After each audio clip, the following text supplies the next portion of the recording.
स्थैर्य, फलटणकरांचं हक्काचं व्यासपीठ। नुकताच फलटणवरून पुण्याला जाण्याचा प्रसंग आला।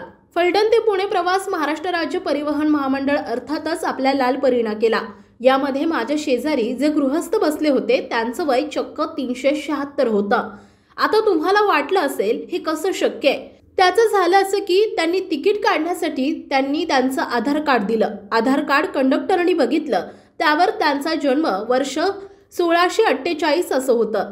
यावर कंडक्टर सुद्धा जरा दचकले। त्यांनी त्या आजोबांना त्यांचं जन्मवर्ष विचारलं तर त्यांनी 1948 असं सांगितलं।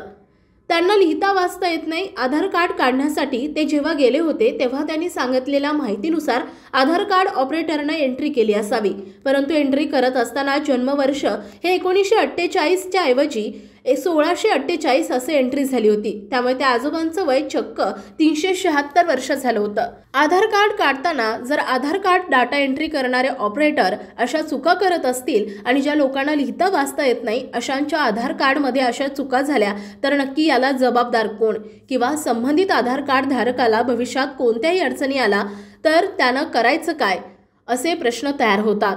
याबाबत आधार कार्ड एंट्री करणारे ऑपरेटर यांनी जबाबदारीनं काम करून आपण केलेली एंट्री पुन्हा तपासणी करणं गरजेचं आहे। कारण जर असं झालं नाही तर संबंधित व्यक्तीच्या सर्वच कागदपत्रांमध्ये पुढील काळात चुका आढळून येतील।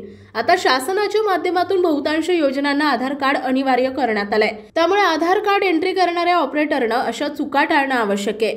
असेच नवनवीन अपडेट जाणून घेण्यासाठी स्थैर्य न्यूज चॅनलला सबस्क्राईब करा आणि बेल आयकॉन प्रेस करायला विसरू नका। आपल्या परिसरातील ताज्या आणि महत्त्वाच्या बातम्या पाहण्यासाठी स्थैर्य न्यूज चॅनलला YouTube वर सबस्क्राईब करा आणि बेल आयकॉन प्रेस करा।